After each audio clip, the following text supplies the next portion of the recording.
बहन की शादी को 6 साल हो गए, मैं कभी उनके यहाँ नहीं गया। ईद शब रात अम्मी या अब्बू चले जाते थे।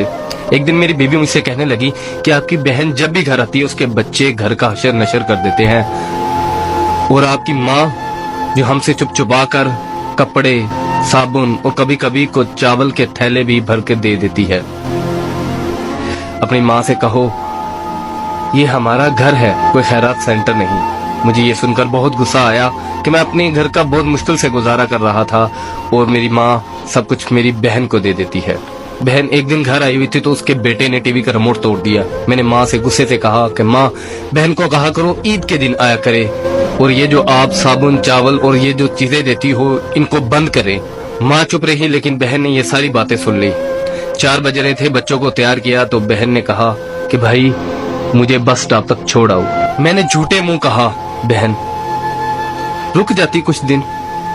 बहन मुस्कुराई और बोली नहीं भाई, बच्चों की छुट्टियां खत्म हो रही हैं, मुझे जाना है।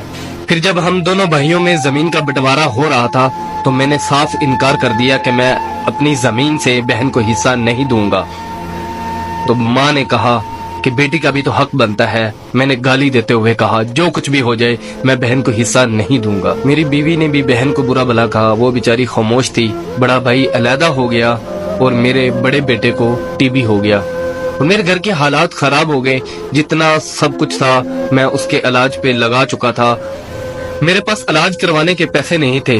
मैं बहुत परेशान था, लाखों रुपए लगा चुका था और भूख सर पे थी। परेशानी की हालत में कमरे में बैठा शायद अपने हालात पे रो रहा था। उसी वक्त मेरे घर में वही बहन आई। मैंने गुस्से से बोला ये आ गई मनहूस। मैंने बीवी को कहा कुछ तैयार करो बहन के लिए। बीवी मेरे पास आई और कहा कोई जरूरत नहीं गोश्त और बिरयानी बनाने की। फिर 1 घंटे बाद वो मेरे पास आई। भाई परेशान हो। बहन ने मेरे सर पे हाथ फेरा, कहा बड़ी बहन हो तुम्हारी, गोद में खेलते रहे हो, अब देखो मुझसे बड़े लगते हो। फिर मेरे करीब हुई और अपने पर्स से कंगन निकाले और मेरे हाथ पे रख दिए और आहिस्ता से बोली पागल तू एम ही परेशान होता है, बच्चे स्कूल थे, सोचा दौड़ते दौड़ते भाई से मिल आऊं। ये कंगन बेचकर अपना खर्च करो और अपने बच्चे का इलाज करवाओ। शक्ल तो देख जरा तूने क्या हालत बना रखी है। मैं खामोश था, बहन की तरफ देखी जा रहा था। बहन ऐसा से बोली किसी को मत बताना, तुमको मेरी कसम है। मेरे माथे पे बोसा दिया और 1000 रुपया मुझे दिया जो 150 के नोट थे, शायद उसकी जमा पूंजी थी। मेरी जेब में डालकर बोली